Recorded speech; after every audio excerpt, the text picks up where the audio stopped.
аққырдағылар шабалған, аян нұрлы абатыған.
Wow. And good afternoon. Welcome to United Palace of Spiritual Arts. I'm Reverend Dr. Jose Miguel Roman, and I'm one of your hosts of Open Heart Conversations, where we come together usually at the end of the last Sunday of every month as community to explore the world's enduring spiritual and religious traditions. During the experience, we try our very best to give you not merely a taste of these magnificent traditions, but also to give you some sense of the art that was born of these traditions, or that are born in the very same place as these traditions. And today, this has been a really remarkable and very, very special exploration of a specific form of art, which I will have the two artists introduce us to. And those artists are Damon, Postal, and Robert Mclaughlin. Let's hear it for these two remarkable spiritual artists. I think I've already told these two remarkable men how much I love throat singing. I just think it's one of the most beautiful mystical arts that humanity's ever helped to create. And I wanted them both to tell us a little bit about the instruments that they're using, because these are not instruments many of us here in New York City are apt to be familiar with. Sure. So I'm playing, we both started the song Avatavam with playing Gil and demonstrating the five styles of Tuvan Hame, the high-pitched Sagut, the low-pitched Kagara, the voice Hame, and an embellishment for Bangnadar and Azangaler. The Gil is a two-string horse head fiddle, and Robert has an instrument he'll introduce to you as well. This instrument is called the dashpalur, and the dashpalur is a three-stringed, I guess we call it the Tuvan banjo. Play it in a very similar way, very rhythmic, and it has its own style of, I guess we could call it clawhammer, where we play with the rhythm of horses, as horses are very important too in culture. It's nomadic people, so you'll see many instruments are decorated with horses, and different kinds of livestock. And yeah, this kind of music is something that, you know, it's a very deeply ingrained part of Tuvan life, more so than many other cultures, where in the Tuvan national anthem it talks about the types of throat singing in this music. So yeah, a lot of their, you know, feelings they express come through in this music. So. Well, we're going to have the pleasure of hearing you both again a little bit later today, but can we thank these two wonderful artists? Thank you so much. Thank you. And today is, like every one of our shows, we think of them as extremely special, but today is particularly special because we're exploring a spirituality that is remarkably near and dear to the heart of my spirit sister. And so I want for her to introduce that spirituality and the magnificent teacher we have today, Reverend Arda Itez. Good afternoon, everybody. Welcome to the United Palace of Spiritual Arts. I'm going to give you a brief description about shamanism. The majority of you who are in the room are probably here because you already know what shamanism is, but let me just elaborate on it a little bit. Shamanism not only predates any form of organized religion, but has been practiced globally in different cultures and societies for millennia. In an oversimplified description, a shaman, with the assistance of spirit guides, moves into altered states of consciousness to retrieve higher wisdom and facilitate powerful healing for people. Our guest today hails from the Russian Republic of Tuva, located in southern Siberia, a place that is renowned for its tradition of shamanism. It has been practiced there for thousands of years. And for her, it's not only a tradition, but a life dedicated to service as a healer, powerful agent of change, mediator between the physical and spirit worlds, and she's made a commitment to keeping a balance between humans and nature. Please join us in welcoming to the Open Heart Conversation, Hereditary White Shamaness ChokBar.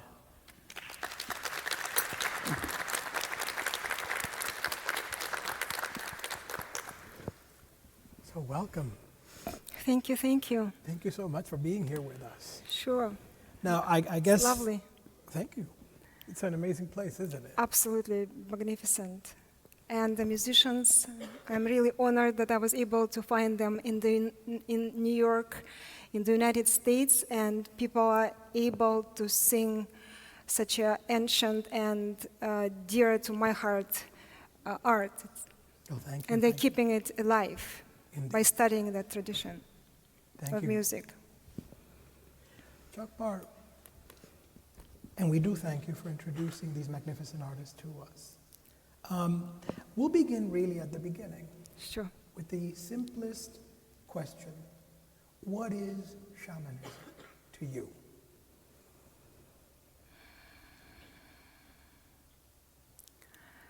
Shamanism to me is the passageway to the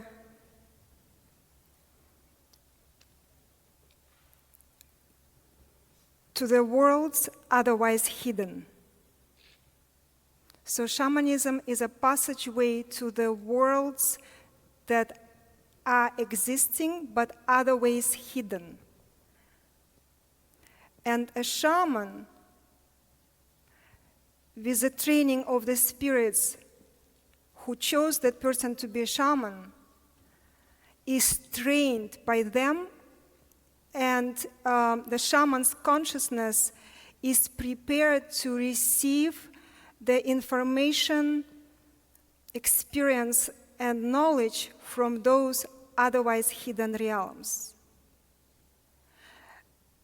So, shamanic state of consciousness or consciousness over shaman is a consciousness that is prepared, which means it's empty enough.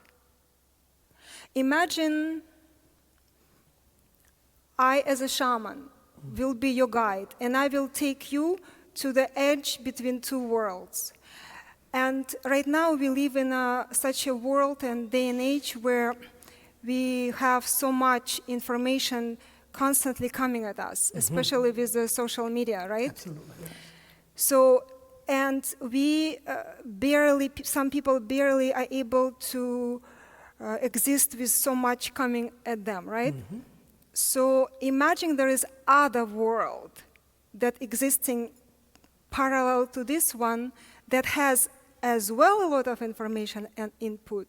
So if your consciousness is not prepared, if I will, as a shaman, will take you to that edge and so to say to you, well, look, there is another world out here, you won't be able to grasp it because if your consciousness is not ready for it. Right. And in fact, you could be very overwhelmed if you will have a glimpse of it. So as a shaman, you bring us into that world, but you go there for us, in a sense. Yes, if it's a traditional healing, yes.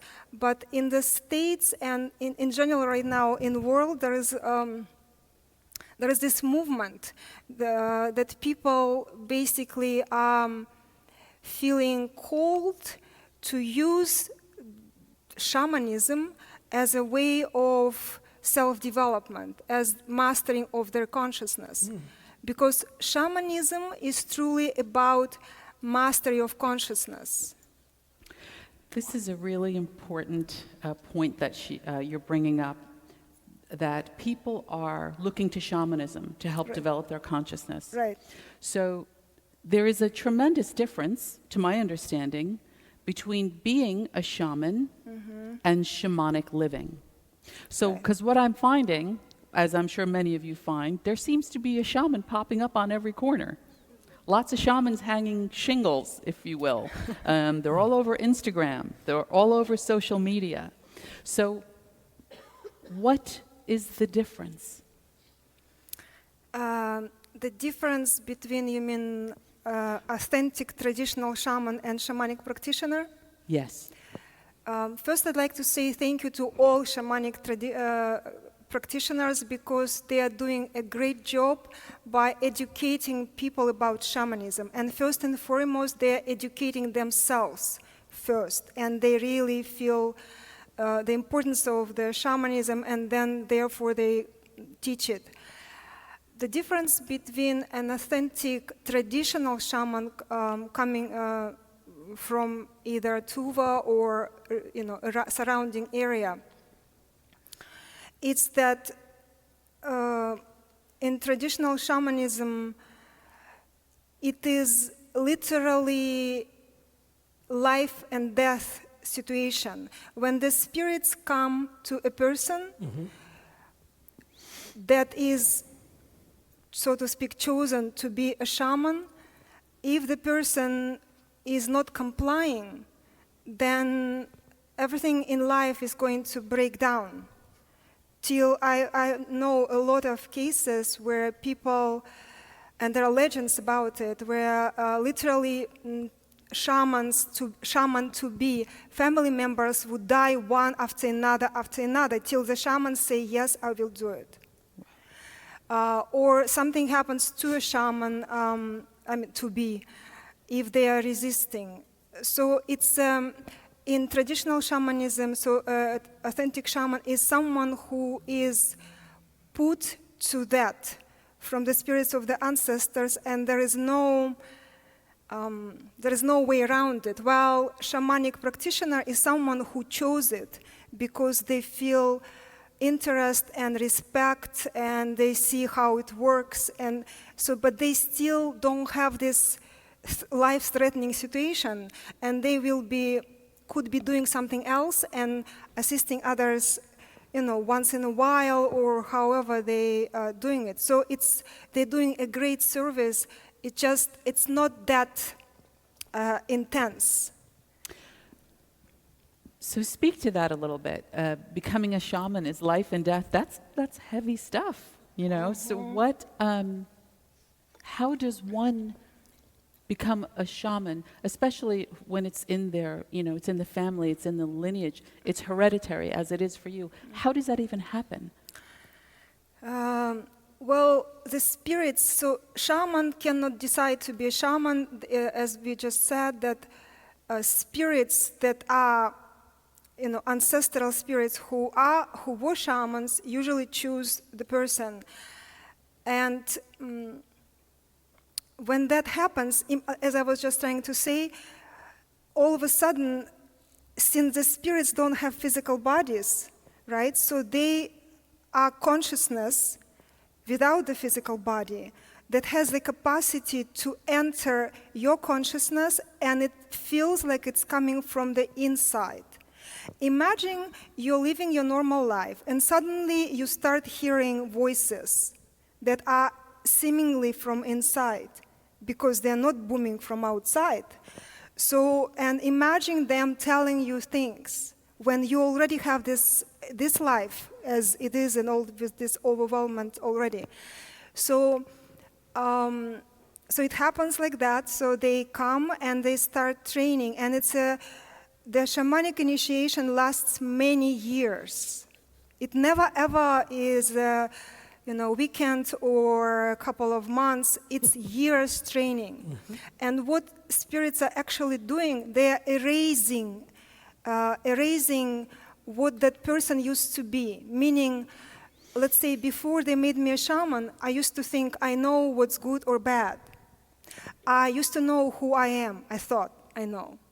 I used to know, you go here, don't go there. When they come, they start to work with you in a way that you totally lose a sense of who you are, what is right, what is wrong, and what is right, what is left.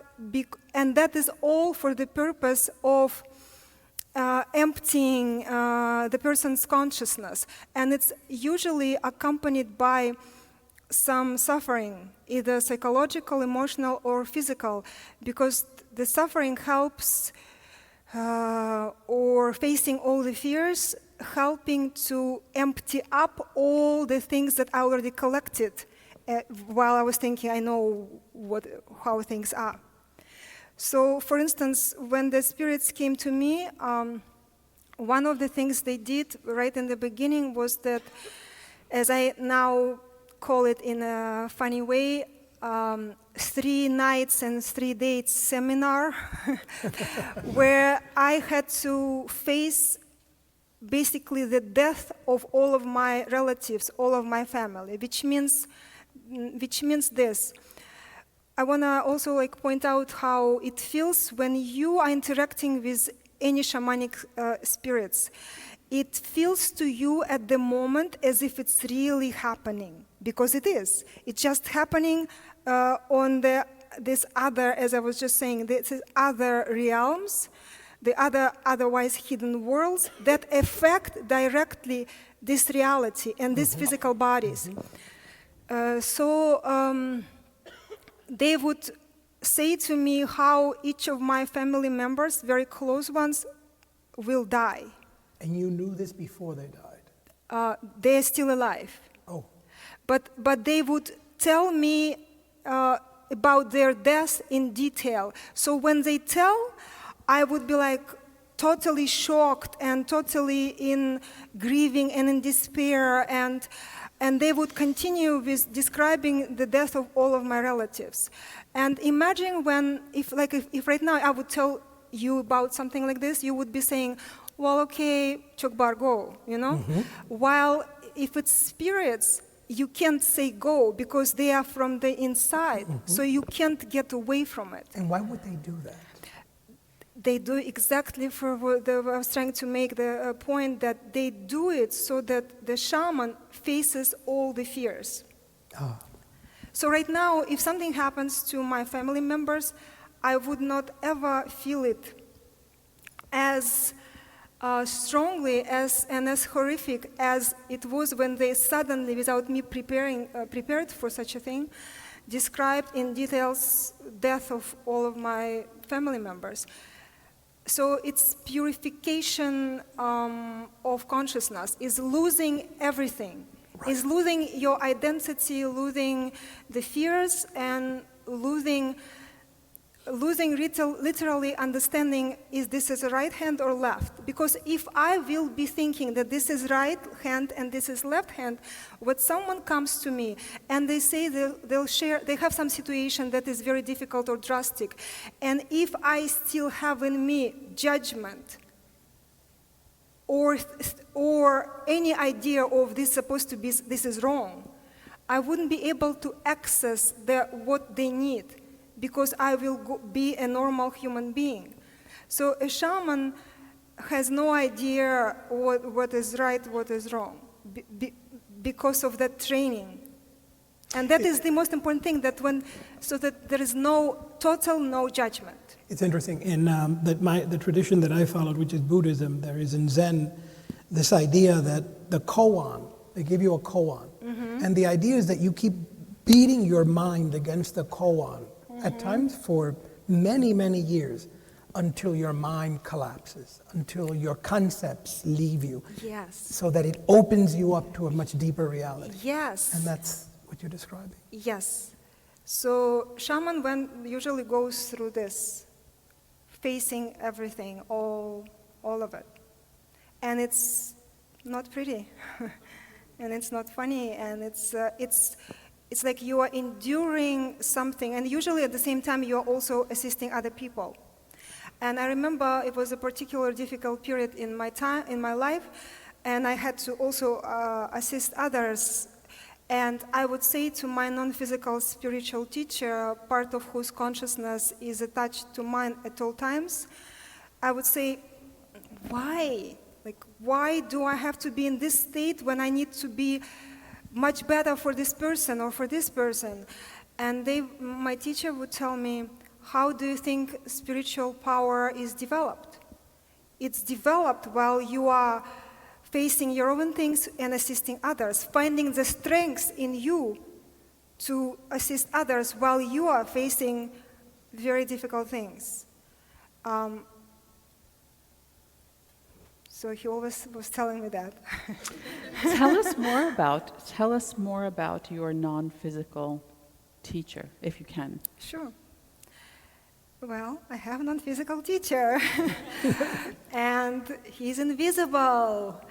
And he is an amazing teacher because he is truly teaching me that the best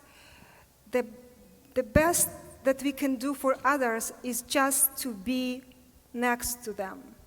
Because by his constant presence in my life and in my consciousness, I have this understanding what it's like to be one with another, because him and me are one. And it is also helping me to accept myself fully, because he never has an opinion if I'm doing something right or wrong. So now that the spirits are teaching me these ways, I can do the same for others, and that's the point. Now, this non-physical teacher, do you believe this is someone who lived in the past?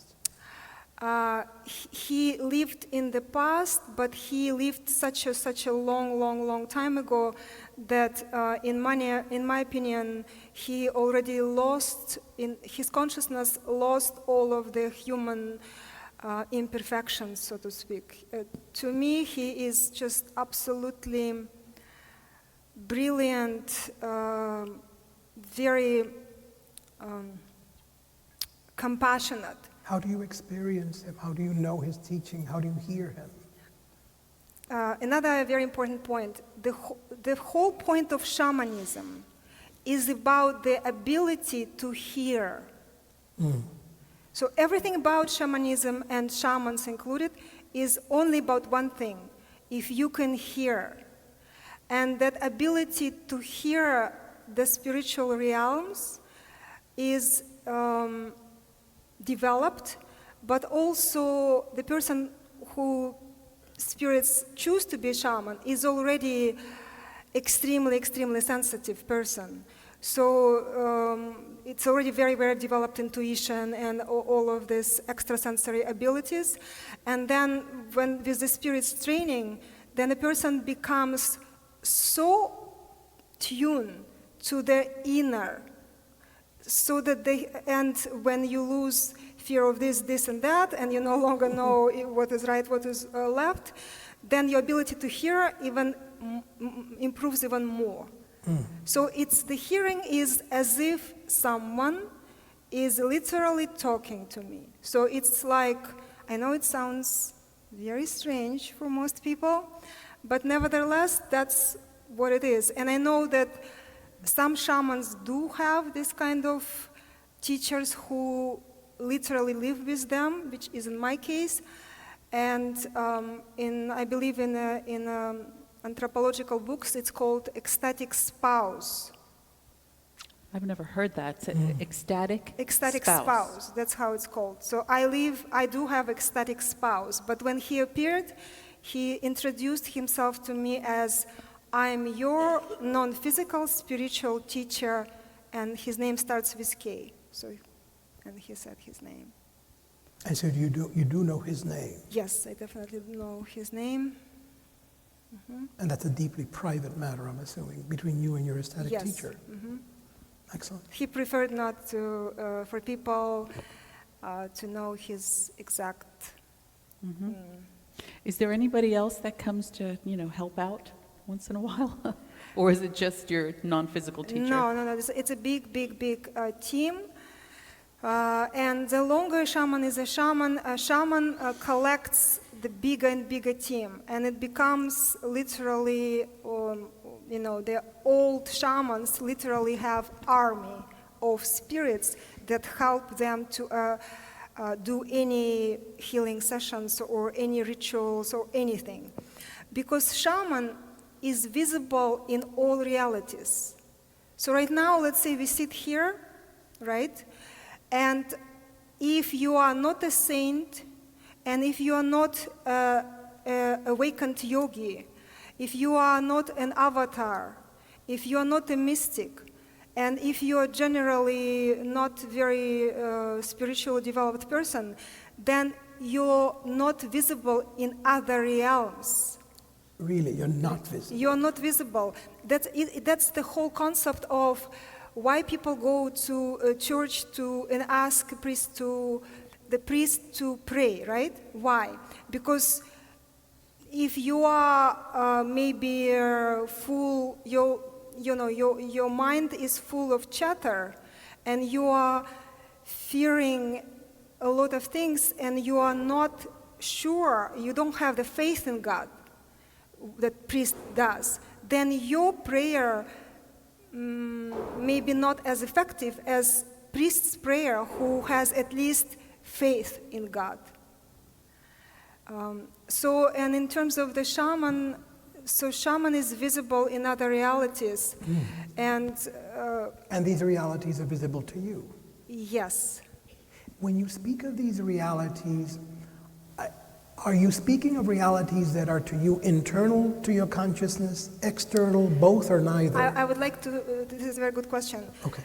A lot of people think, well, does it mean it's imagination? Mm-hmm. And it's not imagination, because the same thing, let's say if right now we'll do a ritual, right? Some kind of ritual. Then we will close our eyes and we will call the spirits to do whatever that we are asking. And then at the end, if we compare what we received internally as the ritual progressed, you will be discovering that it's the same thing. It's this spiritual realities are in there. It's all one. It's not like, let's say there is a ritual or something, and I see one thing and you are not. Right. It's the same for everyone. It's just that I am seeing it from my perspective and you are seeing it from your perspective, but it's the same thing. So it's not imagination, and that's why the shamanic healing works even through distance, because it's pervasive. Explain that. What is, you say shamanic healing. What is a shamanic healing? What does a shaman heal in a person? See, we have 7 bodies of consciousness, out of which our physical body, the one that is visible, is only the lowest part of us. Then we have the other 6. And so we have here on earth, in the physical bodies, we have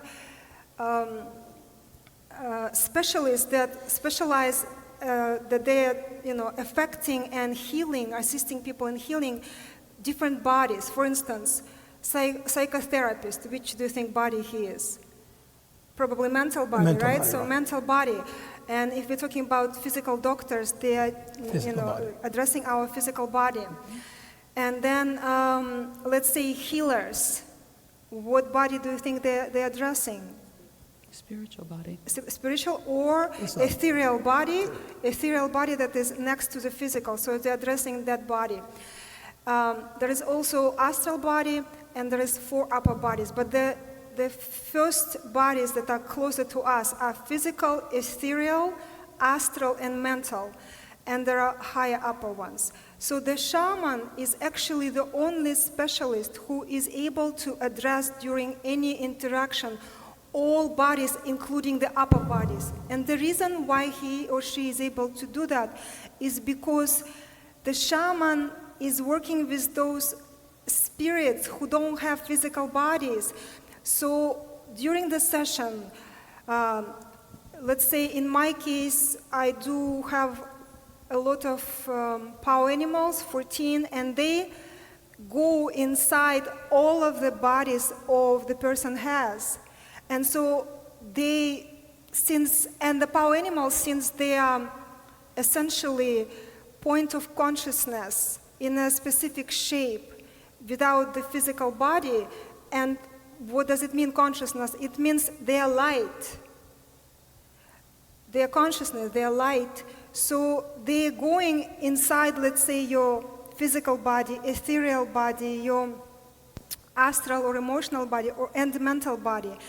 And just by them, with your permission, right? Because you ask for a session, let's say, with your permission, they enter.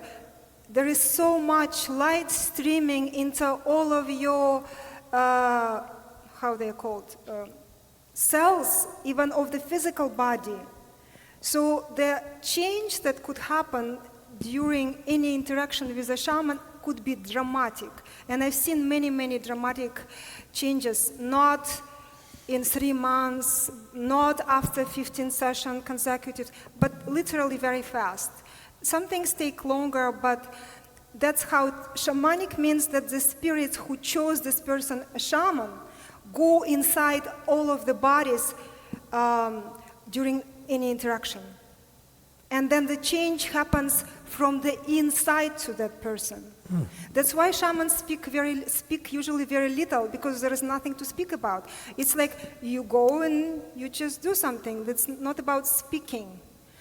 But in the States and in the Western world, people are very mentally oriented, and therefore I have to, usually I explain how it works and the whole anatomy of shamanic healing. So people don't have any fear, because a lot of people plainly have fear.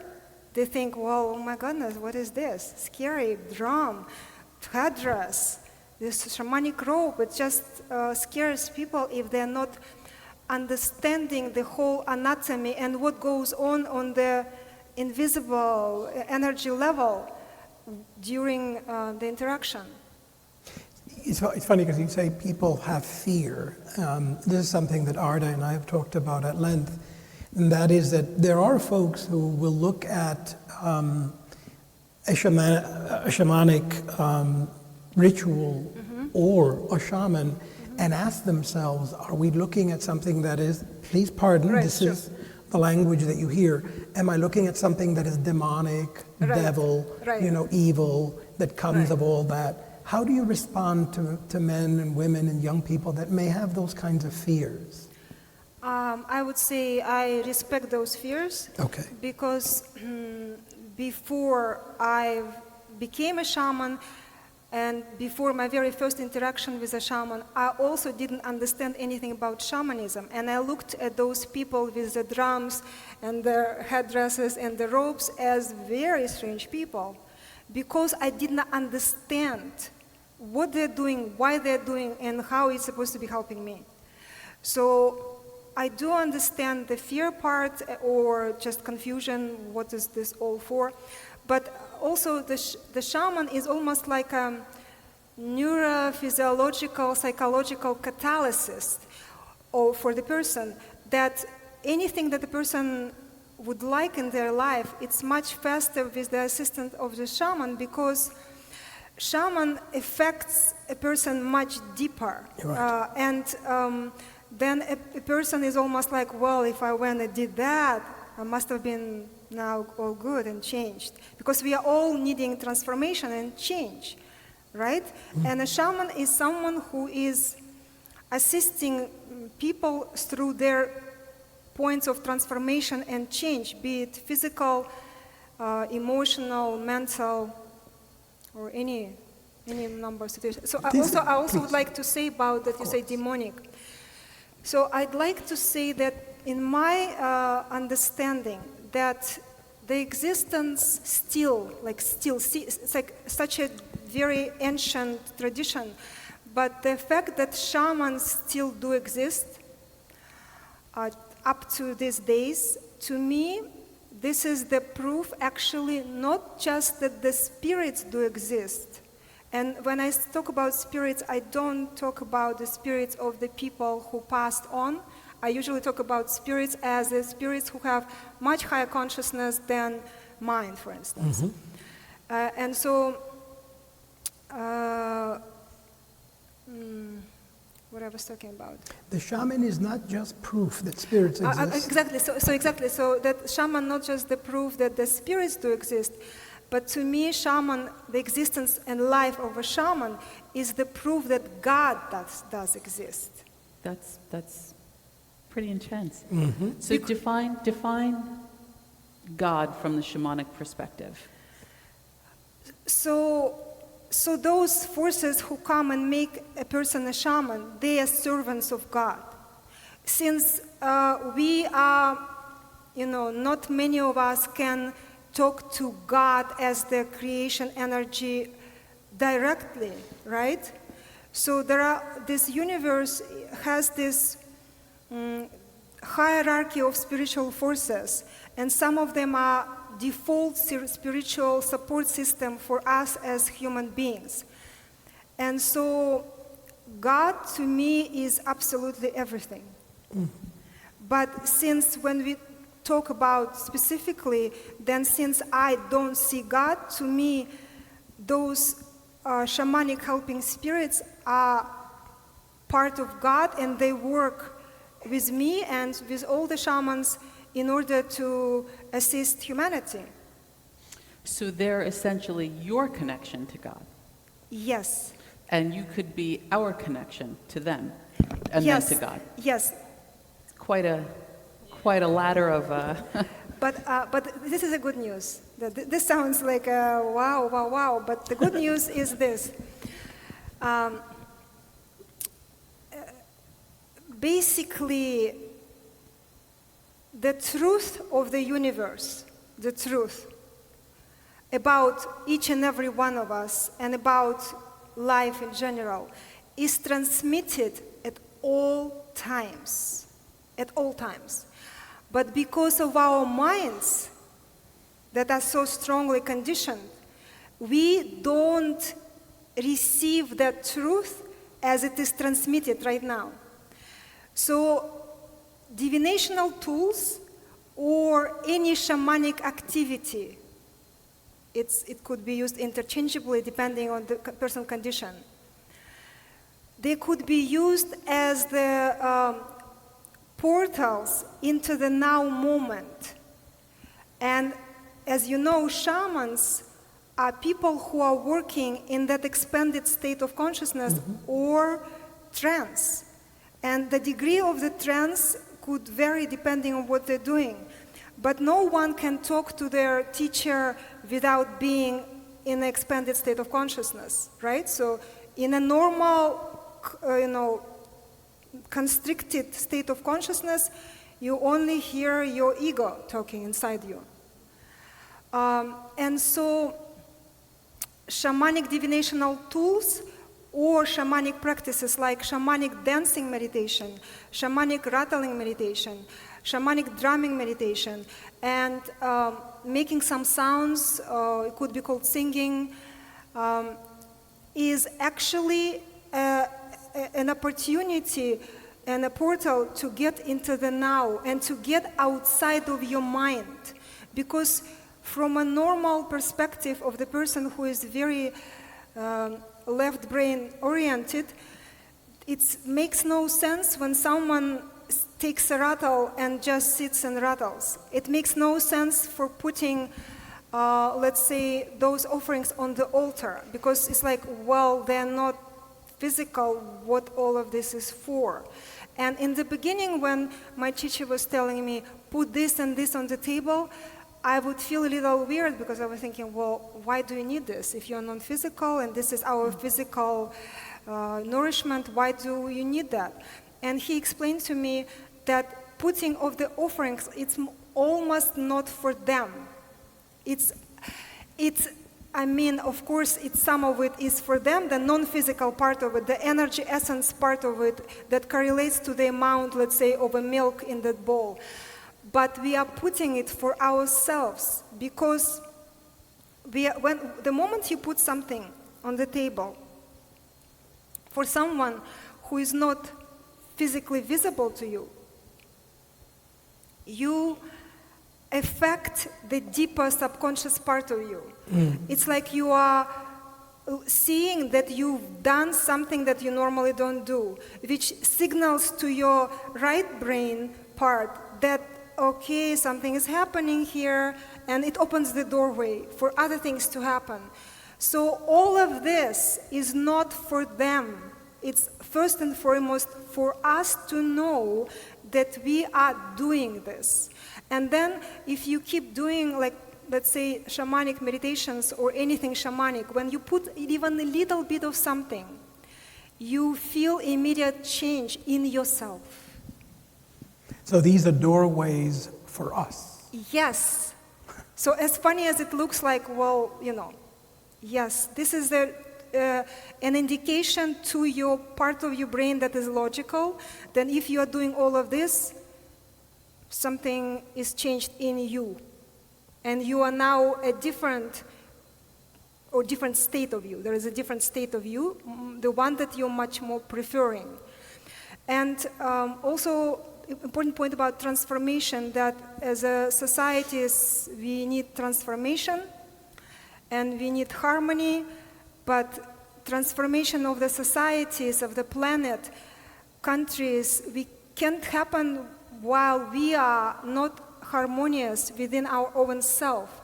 And shamanic activities, even if you're not a shaman, bring a person to the harmonious state first with themselves, then with their immediate assistants, which is power animals. Because power animals is a part of your subconscious mind, and they are very easily activated through the physical body. Everybody has them. Everybody has them, and everybody can learn how to work with them, and they work first and foremost with the physical body. If you are but allow that concept even to grasp and allow to sink in and think, well, what if it's true? Like, what if what she says is true? So what does it mean? Does it mean then I could connect to some invisible animal that is mine? Yes. And that power animal has specific qualities and abilities that you need to embrace through your challenging situations. And unless you address and embrace and develop those qualities, you're never going to be your whole self, because the whole self is together with your power animal. And also, what I like about power animal work is that it allows almost like a playful attitude for a very serious spiritual work on yourself. Because you are almost like give yourself permission to talk about it and describe it almost like it's fun and games. But it's not, but you could come from this perspective, which in a lot of spiritual traditions, it's not possible because everything is very, very, very rigid. So power animal is essentially a psychic energy that we have and that we can develop and bring to that moment. Yes. I had a friend who was a police officer, and I don't know why, I just remembered this story. And she was a very gentle soul. She's now retired. And I once had a conversation with her. She's a Christian. In fact, she's a Roman Catholic. And she literally shared this story with me and asked me never, ever to attribute it to her. She's a... So just do it on a Broadway So we do it out, yeah. But we'll not say her name. She actually told me that one of the things she did whenever she walked into a deeply uncomfortable situation, a dangerous situation, was that she thought about wolves. And that she felt that she had an inner wolf that would come out, this gentle soul of a person, I might add. And she literally felt, she never called herself a werewolf or anything of that nature, but almost spoke to becoming something of a wolf woman. Right. At those moments. Mind you, she's now retired and happy and survived and all the rest. What was a very difficult and challenging career. And in a sense, that's what she was doing, wasn't she? Exactly. So because we innately have shamanic abilities, all of us. So I guess she just intuitively felt what to do.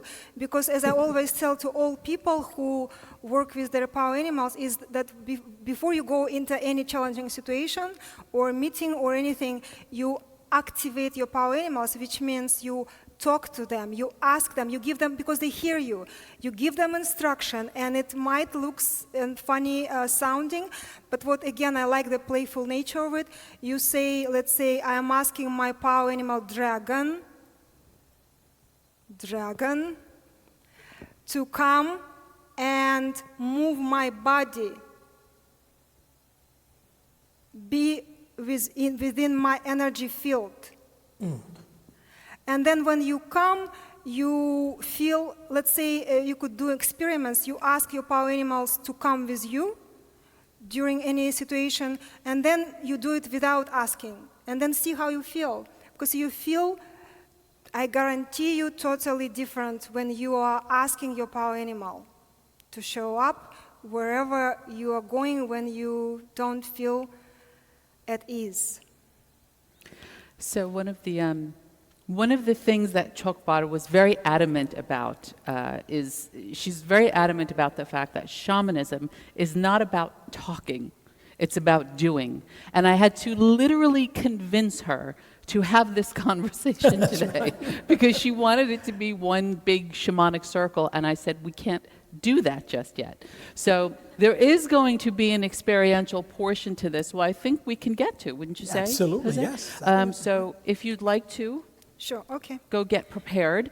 Okay. And while she is preparing, Jose and I will show you what's on the altar. And this is really interesting. I don't know if we can bring it up on screen so the audience can see.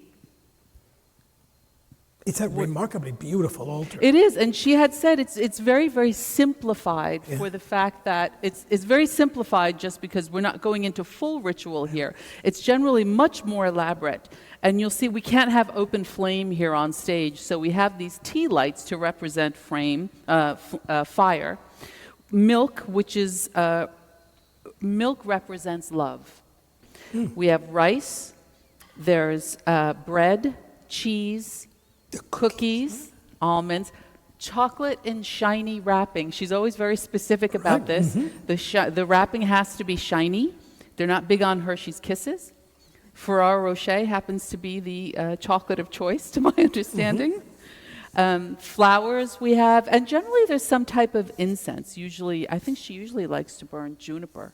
Yes, I think that's what she did burn the last summer, isn't it? Yeah. What's most exciting that I'll share with you all is that on February 16th, Completely correct. which is it's a Saturday, at 4 p.m., we will be beginning a monthly Shamanic Circle with ChokBar here at United Palace. I see cheering in the front. Yay! Yes. So February 16th is going to be the first one, and we do have the calendar of dates. Tickets are not available yet. It will be a $20 registration fee, and it will be held. It's not in this part of the building. It's on the other side of the building. The entrance is on 176th and Broadway, and you'll go upstairs to the 7th floor, and there's a wonderful room that we don't generally take questions, but I'll take one. February 16th. February 16th. And we will have those dates available on our website. You'll be able to register. Please be aware, space is limited. It will only be 20 people to begin with. So you're going to want to register Absolutely, early. register really early. Yes, and It's we'll have extremely more important. information on our website probably by the end of the week. You can check it out at upspiritualarts.org. If you're not on our mailing list, please sign up. If you're not following us on Facebook, please do. All of the information, all of our events are always on our website as well as on Facebook. So we have our rattlers on stage. I know we have a few friends that are going to be joining us in this experiential portion. I think maybe it might be a good idea to get these tables off the stage.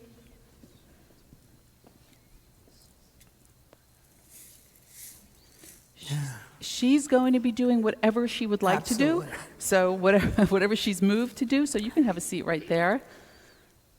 And are we missing a person?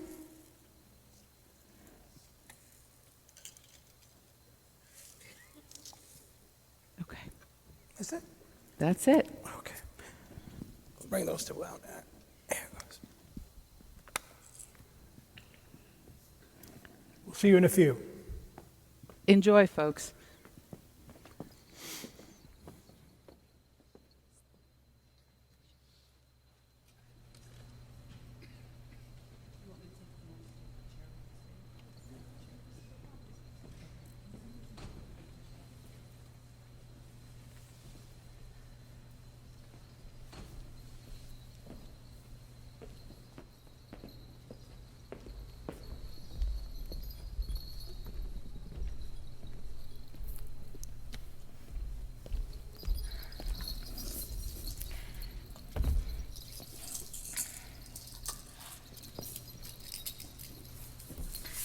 So let's sit with our backs straight, relaxed.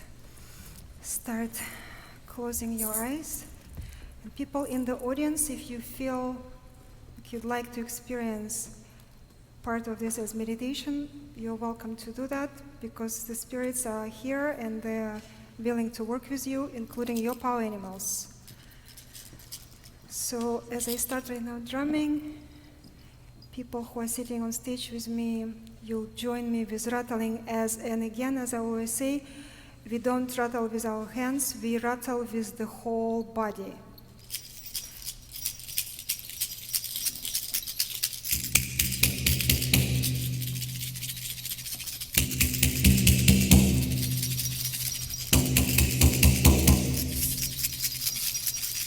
Breathe deeply.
Thank you for the people who rattle.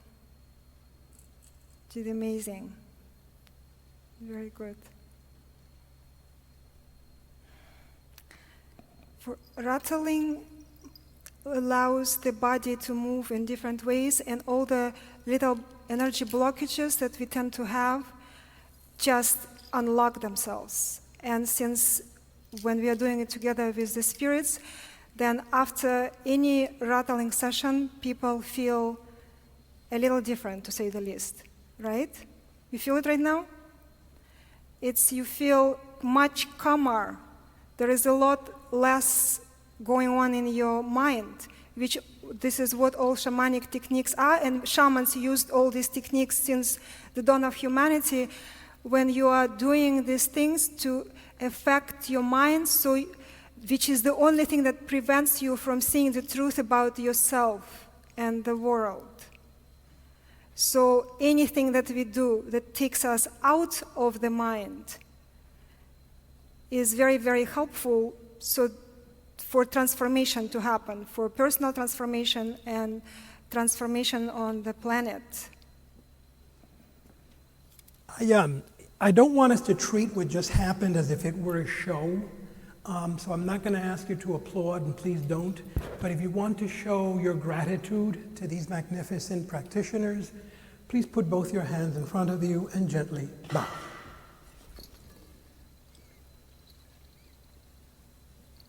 Thank you so much. This was absolutely magnificent. Those are the brave people. Thank you. Would anyone care to ask any questions? Sure.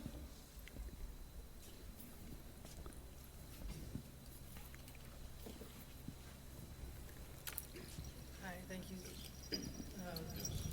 My question is, how do you know what your animal power is? How do you know? Yeah, how do you find it? Your power animal. Yes, how do you know what your power animal is?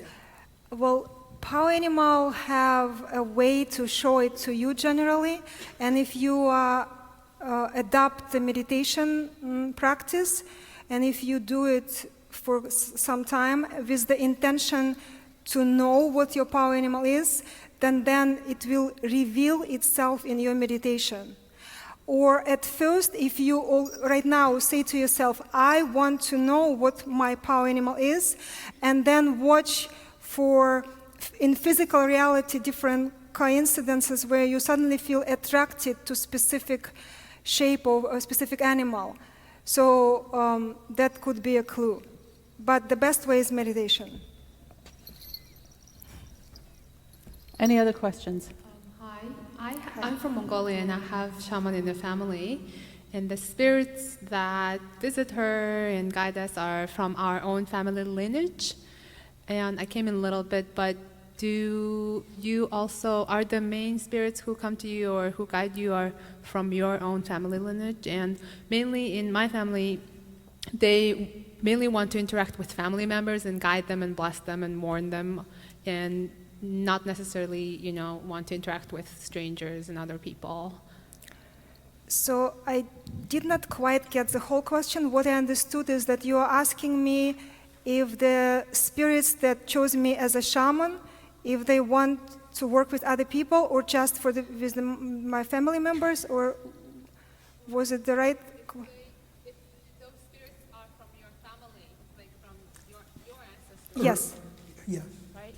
In other words, she's asking, are the spirits that work with you, these magnificent energies that work with you, are they all part of your family lineage, or did they come from other families? Yes, so some of them are, because I do have shamans on both sides of my family, but some of them are, as I like to call it in a joyful way, I see it as there is this big shamanic department in the sky. And there is shamanic helping spirits who are from that department, who are coming to every shaman, besides the ancestral spirits. And the second part was because in my family, they preferred only to keep it very small and preferred to only interact with family members, maybe exceptionally, maybe as strangers or friends. What about you? Okay, so as I understand, you're asking so that the spirits in your family, ancestrals who were shamans, like to keep it only in the family, right? I want to say that before, in my family, after those shamans that they had on both sides, I was the first shaman. Right now, is my sister became initiated last summer as well. I was the first person who was public shaman, which means I am a shaman that I don't do anything else. And usually what you're describing is usually when people have this type of connection, so to speak, it's usually those people are doing something else as well.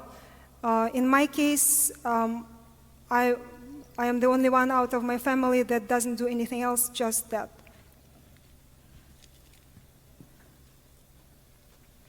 You mentioned that you can ask your animal to help you in your activity. But what exactly you ask animal? How you know what is right to ask animal to help you? You said... So you're planning to do something and you go somewhere, yes, right? Yes, you're planning. And you're asking animal to help you. But yes. How you know exactly what is right thing to do in this, meeting or whatever? How you can say something to animal what to do? Yeah. So your question, if I understand correct, is this. If you are asking some power animal that you have, or you think you have, right, to go with you to some meeting where you need to perform or be in some specific way that you want to be more powerful than your normal ego part self, right? And how do you know what the right thing to do? What the right thing to ask? The right thing to ask from your power animal? Yes. So basically you ask, you say, even if you don't know yet who your power animal is, you say, I am asking my power animal. I know who's my power animal. Okay, so, and then you say, please go with me to this meeting in my body, like embody it. Be with me in my physical body, be with me in my mind. Talk through me, move my body.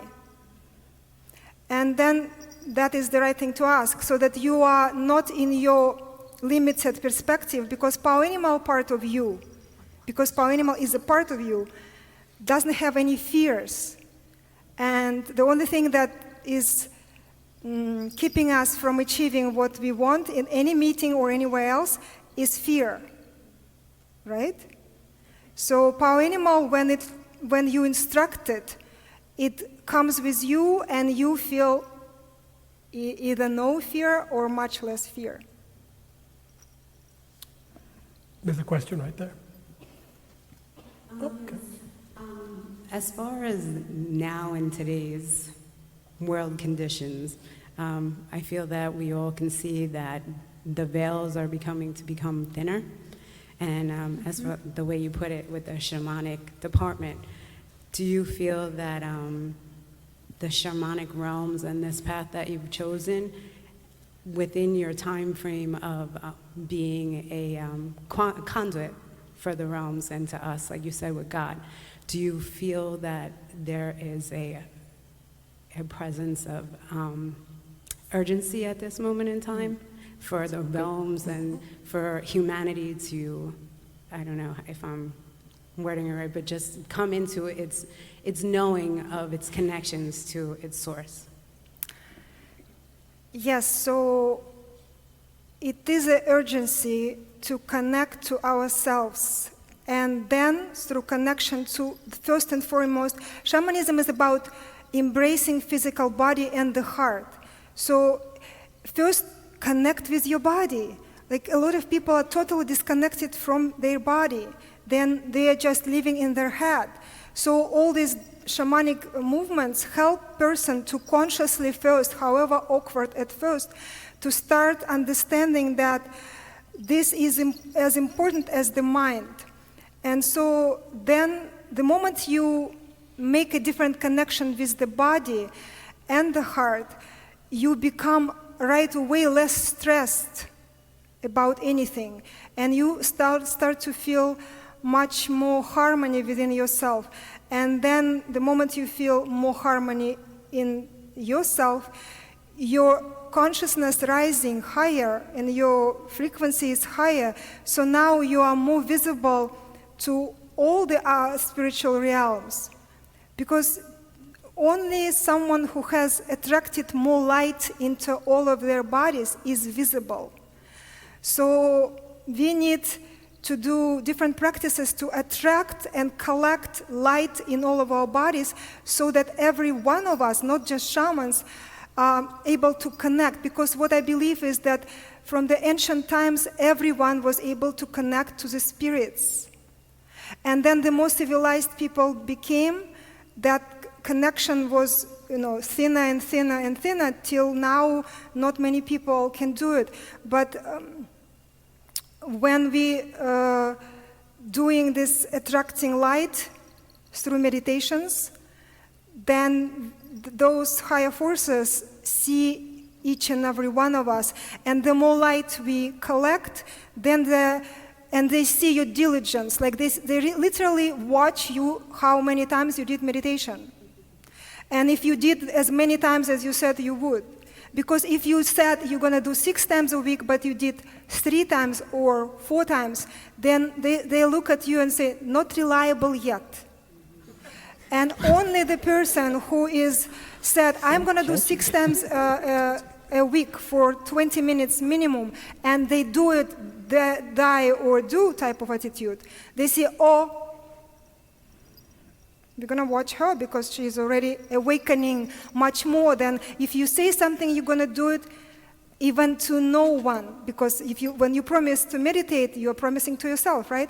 So then if she says it inside your head and she follows it through, no matter how she doesn't feel like it at the moment, they see you as a person that they're going to start watch closely. We are always watched.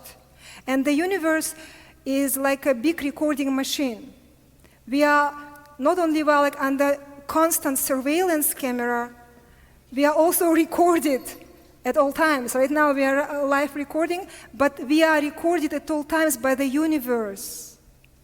Universe is recording us. There is no such a thing as you thinking something bad about yourself or somebody else and it disappearing somewhere. It's like flashing, like anger, thought is flashing in your field. And those forces who could work with you much deeper say, pass, not ready yet. I think we have time for one more question. Hello. I had a Kundalini awakening in 2003. It was like this energy. I had it through tantric sex. I don't really want to talk about it too much, but it felt like I was dying. I heard angels singing hymns, like, oh, I saw these beautiful, like, iridescent lights, and in my mind it said I was right to believe in God, and now I'm lifting up to heaven, and then I blacked out. But when I came back from that experience, I started studying, like, 26 or 7 different ideologies and theologies, like Gnosticism, Taoism, Buddhism, I Ching, like all these different things. And I went through this purging. It was a really weird sickness. I called it the sickness because I went to the doctors, they didn't know what it was. It almost felt like food poisoning. And when I spoke to a Vishnu priest, he's the one that told me I had a Kundalini awakening. I had no idea what it was at that time. And then, so where I am today is like I was doing this form of I don't know, Christianity, it's called the Course in Miracles. I don't know if you've ever heard of it. And Yes. I was meditating twice a day, in the morning, half hour, and at night, half hour. Yes. And I felt very connected. I was doing, during my meditations, I would, after them, I would write down these scenarios, but in like a third person. But it was actually about me and my family. And these things really came true years later. It was really, really bizarre. But I kind of got away from meditation, and I feel kind of, I've been in like this transition kind of period where I want the motivation back to meditate, and I really haven't gotten there, so I'm really grateful to be here. Is there any advice you could give me about really connecting back to that? Because it was the most peaceful and the best I've ever felt in my life, so I'm trying to get back to that. Thank you for sharing your story. I'd like to say that meditation, in my understanding, is absolutely essential for spiritual development. Without meditation, nothing else will happen. Nothing else. And meditation, as my teachers are explaining to me, that it's a shower to all of our energy fields. And when we meditate, the light starts to pour in, and first just with little drops, actually, so that all our energy systems are filled with more and more light as we continue the practice. So I prefer very simple things, and I believe in simplicity, especially something with meditation. You just sit on maybe Western position on a chair with your eyes closed and straight back, and you imagine that outside of your feet there are roots coming and connecting you to the earth, and you say that the solar light comes through the top of your head and fills your body. So you're connecting, you're not you're not like in the middle. You're connecting to the earth and to the sky. And then you just start breathing in and out, and do it as long as possible, because that is the most important part, just breathing with your eyes closed. And I remember how resistant I was to the meditation as well. I was resistant to everything pretty much. And resistance, as my teacher says, is always about fear of failure. That what if I'll do this and I'll fail? So I was resisting absolutely everything. I thought meditation is only for some enlightened beings, definitely not for me. And I was saying to myself that I'm not going to meditate, I'm just going to breathe deeply and sit for 15 minutes just breathing with my eyes closed. So this way it also was a little lighthearted compared to like, I'm going to now do this meditation and I'm going to achieve this and that. Because a lot of people are frightened also, like, what if I won't be able to achieve anything? So you could also come on February 16th. I'm definitely coming. Excellent. I was getting clairaudience too, and it went away when I stopped meditating. Yes. Because meditation is the short route to all of our gifts, because it also grants, puts us in the present moment. And when you combine meditation with the shamanic rattling, dancing, movement as well, and meditation, then imagine how fast you're going to propel on your spiritual development. Folks, I know a lot of you have questions, and we are running out of time. We've run out of time, actually. So I invite all of you to join us on the 16th. You'll have an opportunity to ask ChokBar all the questions you'd like. And keep an eye on social media, on our Facebook page, as well as our website, so you can register in advance. Again, space is limited. So we'd like to end the day with another song from our extraordinary musicians. Thank you sincerely to all of you for being here. Thank you. Thank you. For always being such an extraordinary co-host. Thank you, and this is one that you can help us with, so if you could just echo me really quick. Oh. I don't think I can do that. No, I'm just... Not even in the morning before coffee, I can't do that. Can you sing, Ashudekeo? Ashudekeo. Ashudekeo. Ashudekeo. Perfect, and we'll help you out on this one.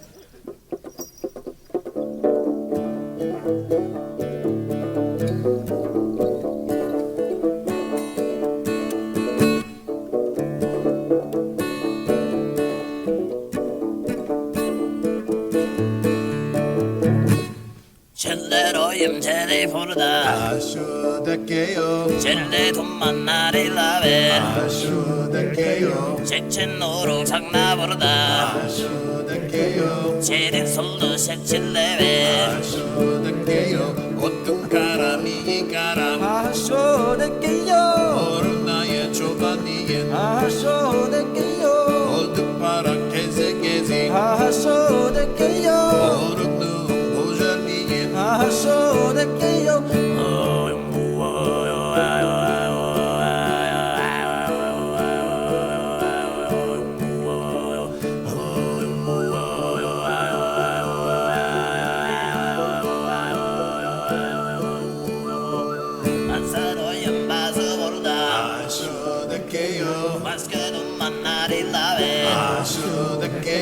마스터카람 장나보르다 마스크 솔로 색칠레베 햄물가람이 가람 개새처럼 실반이엔 한첩강한 개새개새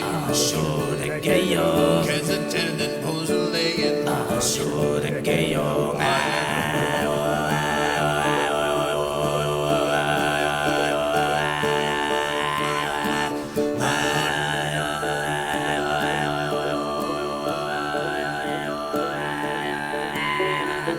한세투에를 설르고 맞댕댕 알아쳐도 Postal 비스팅타임은 댕댕 제대로 영체대보다 하슈드게요 제대두만 가릴라베 하슈드게요 제친노름 찾아보다 하슈드게요 제대손도 색칠레베 하슈드게요. Wow. Am I the only one who wants to know what Ashu Dekeo means? It means Ashu Dekeo. All right, there we go. It's almost like means like la la la la la. Gotcha. Okay. Well, everyone, let's thank all our guests today once again for this magnificent presentation.